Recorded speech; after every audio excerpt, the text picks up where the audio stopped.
Olá pessoal, estou aqui para falar com vocês sobre um país chamado Japão. Eu conheci um canal no YouTube chamado Davi no Japão, inclusive um abraço Davi e toda a família dele.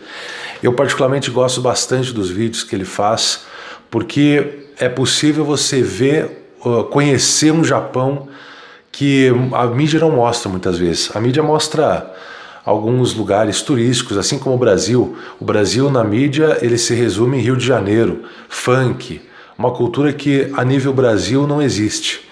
Uma cultura que é centralizada numa meia dúzia e que infelizmente tem levado baderna para o Brasil. Mas o Japão, qual a ligação, o que eu espero que aconteça no Brasil, o que eu gostaria que fosse ter no Brasil, que o Japão tem? A educação. A cultura da educação que tem no Japão é algo fantástico. O vizinho que mora do teu lado, na tua frente, mora em cima num apartamento, alguma coisa assim, ele não faz barulho. Ele não provoca você com barulho. E não é provocar diretamente uma pessoa, mas sim o fato de ser uma cultura que priva pela educação desde criança, faz com que se torne um adolescente, um adulto educado, extremamente educado, que ele sabe que vai incomodar. E coisas que ele sabe que vai incomodar, ele não faz. Isso nós não vemos no Brasil, infelizmente. No Brasil é ofertada à população uma cultura da baderna. A liberdade que as pessoas têm, na minha opinião, elas têm mudado a definição correta, né? A liberdade que o povo brasileiro quer ter é liberdade de fazer baderna, fazer coisa errada, sendo que não é o correto isso. Todo mundo sabe o que é certo e o que é errado, mas querem fazer o errado e querem estar certo, não quer que ninguém fale contra. Nem as autoridades não podem ir contra, porque daí vão dizer que está ferindo a liberdade. Aí a perseguição política, perseguição não sei do que, se debruçam em tudo que é tipo de coisa. Então assim, educação de japonês, o pessoal do Japão é muito, muito educado. Eu fico realmente, às vezes, estou na verdade bastante interessado em morar no Japão, porque realmente essa cultura do barulho, essa cultura do desrespeito que tem no Brasil é algo que não é difícil de se resolver. Apenas falta interesse das instituições de segurança, por exemplo, e do próprio governo de um modo geral. Se eles quiserem, eles conseguem organizar as coisas. Eu vou dar um exemplo para vocês. Eu estudei em um colégio estadual que tinha um diretor que ele mantinha todos os alunos de todos os períodos, de manhã, tarde e noite, em rédea curta, como a gente diz. Eu nunca estudei em colégio militar, mas eu de certo modo, creio que era como se eu estivesse estudado num colégio militar, através desse diretor. No ano que eu entrei no colégio, tinha uma diretora que estava lá, e ele era professor de educação física na época. Infelizmente já é falecido esse diretor, esse professor, mas era um excelente diretor. Ele não precisava muito para fazer com que a ordem se estabelecesse. Se ele via alguma desordem, alguma briguinha entre alunos, alguma conversaiada muito alta, muita baderna, muita gritaria nos corredores ou na hora do recreio, alguma balbúrdia que ele não queria que fosse acontecer, ele fazia só assim, ó. Ei! Só assim ele fazia, às vezes nem falava o ei, só e já bastava para acabar com a folia. Ou seja, ele era um cara assim que era correto. O que era correto ele mantinha e o que era errado ele fazia cessar, fazia parar. Nós cantávamos o hino nacional todos os dias, o hino do Brasil, o hino da independência, o hino do estado do Rio Grande do Sul e o hino do colégio que tinha. Nós cantávamos 3 hinos, era botado em ordem as filas e ele era uma coisa espetacular. Assim, eu particularmente, hoje eu sou formado em Direito, não importa a minha formação, mas eu estava relembrando, analisando um pouco a questão aí. Todos os meus colegas, não só os meus colegas de sala de aula, mas todos aqueles alunos, meninos e meninas, que estudaram naquela época, naquela fase daquele diretor, que eu posso dizer que seria um período de colégio militar que ele mantinha como se fosse colégio militar, todos eles são pessoas do bem, pessoas que são ou advogados formados, ou são pessoas que são empresários, são pessoas que trabalham, que têm um rumo na vida, que são autônomos ou que trabalham para alguém, mas que são pessoas sérias, honestas, trabalhadoras, e que, ao contrário do que algumas pessoas falam aí, porque ditadura militar. Ditadura militar nunca existiu no Brasil, porque uma ditadura precisa de um ditador. E eu quero que alguém aponte quem era ditador na época da chamada ditadura militar. Ditadura é o que acontece na Venezuela. Você tem que ter um maço assim de dinheiro para comprar um tomate, para comprar um rolo de papel higiênico. Isso é ditadura. Ditadura é o que acontece lá na Venezuela com o ditador Maduro. Esse é um ditador. É um nome que você tem para dar. Outro ditador, Kim Jong-un, lá na Coreia do Norte, Coreia do Sul, sei lá, na Coreia. Kim Jong-un. Ok? Ele é um ditador.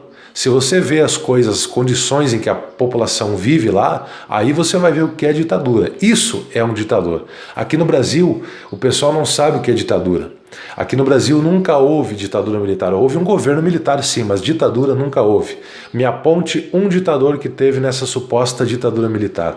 Não existe um governo militar onde existiam vários generais cuidando do governo, não tem como você apontar um para dizer que esse era o ditador, tal general era um ditador. Não, era toda a corporação, todo o exército em si. Então não existiu a ditadura militar, nunca existiu. Ela foi uma falácia promovida pelas grandes mídias, sobretudo a Globo, que todo mundo sabe. Então vamos parar de falar palhaçada. Outra coisa, na época de escola, além de cantar o hino nacional, manter toda a turma em ordem, nós varríamos a sala. Olha para mim, eu tô gordinho, ou até mais do que gordinho, tô bastante gordo, tô obeso talvez para muitas pessoas, vamos dizer assim, é um cara que come demais, beleza? Olha aqui minhas mãos, vou mostrar aqui minhas mãos para vocês, ó, tá? Não estão calejadas, ok? Eu passei por esse diretor, por essa escola, eu não me arrependo, gostava pra caramba desse diretor no sentido de ser uma pessoa que sabia valorizar o respeito, a educação, algo que eu valorizo sempre, e ele fazia com que os professores pedissem pra gente varrer a sala. Eu nunca levei reguada nas mãos, nunca precisei me ajoelhar no milho, como algumas pessoas dizem, e nunca precisei fazer nada disso. A gente varria, quando terminava a aula, um pouquinho antes, uns 5, 10 minutos antes, a gente ficava varrendo a sala. Ninguém da minha época morreu por causa disso, ninguém da minha época está preso por causa disso, ninguém da minha época se tornou pessoas ruins por causa disso. Então por isso que eu digo, eu sou formado em Direito, tem vários colegas que são formados em Direito, são advogados, ou que abriram uma empresa, eu tenho vários colegas que abriram empresa, que trabalham para uma grande empresa, são pessoas bem-sucedidas e todas elas varreram a sala de aula. Hoje, eu vejo aí pais, é vergonhoso, o senhor que é pai, que é mãe, que diz assim, meu filho não pode varrer a sala de aula, não pode trabalhar em casa, nada. Você, pai, é uma vergonha, você, mãe, é uma vergonha, tá? Porque varrer é algo digno da pessoa, é algo simples. Ninguém morre por varrer uma rua, ou varrer uma sala, ou varrer uma casa, coisa parecida. Então, varrer a sala de aula era algo de prática que a gente fazia. E ninguém ficava depois da aula, vai varrer a sala, vai ficar depois, todo mundo vai embora, você vai ficar varrendo a sala. Não. Terminava a aula um pouquinho mais cedo, 10 minutos mais cedo, se o conteúdo permitia. Eu não perdia a aula e não deixava de sair na hora certa. Quando dava o sinal para sair, já estava pronto, a sala estava varrida. Era eu e mais um ou dois colegas que varriam a sala, cada dia era um colega diferente, então não era todos os dias que eu fazia isso, mas eventualmente uma vez por semana, talvez cada 2 semanas, mas cada aluno da sala varria a sala de aula para deixar em ordem. E outra coisa, não só varrer e deixar limpo, mas também manter a sala organizada. Então deixar todas as classes com as cadeiras bem colocadinhas e não essa baderna que nós vemos nas escolas de hoje. Outro detalhe ainda com relação às escolas, nós recebíamos a educação. Hoje, as pessoas, o governo que fala em investir em educação, ele não investe em educação, ele quer investir em conhecimento. Agora, educação, a população, grande parte não sabe, os jovens não sabem o que é educação, que é isso que eu estou falando para vocês, o que eu aprendi. Varrer a sala, manter limpa, respeitar os professores, respeitar a hierarquia. Precisamos na sociedade respeitar a hierarquia. Eu sou filho, eu devo respeito aos meus pais, eu sou aluno, devo respeito aos profissionais que atuam na escola, seja merendeira, seja faxineira, pessoal doméstico, né?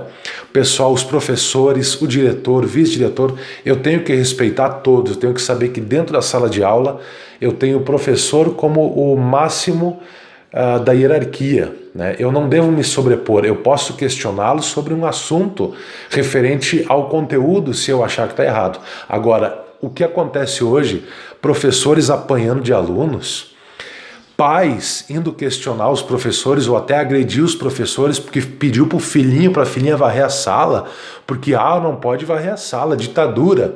Vão tomar vergonha na cara, vocês pais, vocês mães que não querem isso. Vocês deveriam fazer seu filho em casa aprender a fazer isso, para chegar na sala de aula e se oferecer, não esperar que alguém peça para fazer. É vergonha na sua cara, você que é pai, você que é mãe, que não deixa seu filho fazer essas coisas, vergonha é você para esse país. Eu sonho, espero e vou trabalhar, estou trabalhando para que o nosso Brasil seja um Japão em termos de educação. Você quer ver uma coisa, como a educação lá funciona tão bem? Funciona tão bem que as crianças lá no sentido de escola, eles varrem a sala de aula e é algo que não é obrigatório que o professor imponha, é uma questão cultural que deve ser já trazida de casa. Outro detalhe, quando acontece um tsunami, se fosse acontecer aqui no Brasil, do jeito que está hoje, o Brasil não ia suportar um furacão, um tufão, um tornado, um ciclone, ou muito menos agora me fugiu a palavra, um tsunami. Não ia suportar um tsunami, não ia suportar no sentido de que, precisando reconstruir o país, como o Japão tem que reconstruir quase anualmente toda uma região, porque é devastada ou por terremoto, ou por um ciclone, ou até mesmo por um tsunami, porque ciclone lá é bastante comum, praticamente todas as semanas, todo final de semana, sexta, sábado, passa um ciclone lá pelo Japão. E no Brasil, do jeito que as coisas são, a população do Brasil, se fosse sofrer com um tsunami, que fosse devastar tanto quanto devasta lá no Japão, ou um ciclone, ou alguma coisa, um terremoto, algo parecido, nós íamos ficar na miséria, nós íamos ser um país tipo a África, nós íamos viver desolados, todos. Onde fosse passar, onde fosse atingir, ia acontecer, porque nós não sabemos reconstruir, não temos educação suficiente e capacidade educativa para poder fazer com que as coisas se restabeleçam rapidamente, como no Japão. Lá no Japão se reconstrói em poucos dias toda uma cidade, toda uma região devastada por tsunami, coisa parecida. Você quer ver um exemplo que no Brasil não suporta? Nós temos duas tragédias que infelizmente não tem como está hoje, não tem como reverter. Já tem uma terceira, mas eu vou falar das duas que envolvem lama. Mariana, que a maioria das pessoas parece que esquece, a tragédia da barragem lá em Mariana, e Brumadinho, que aconteceu no início do ano. Brumadinho e Mariana nunca mais têm um retorno do jeito que está hoje. Até hoje, quase um ano depois, estão ainda trazendo o resultado de CPI, enquanto a gente precisava de resultado na prática. Restabelecer a região lá, a parte ecológica que ficou totalmente destruída. Agora tivemos um ataque supostamente da Venezuela, não se sabe de onde veio, mas tivemos um problema com o ataque de petróleo, que vazou petróleo.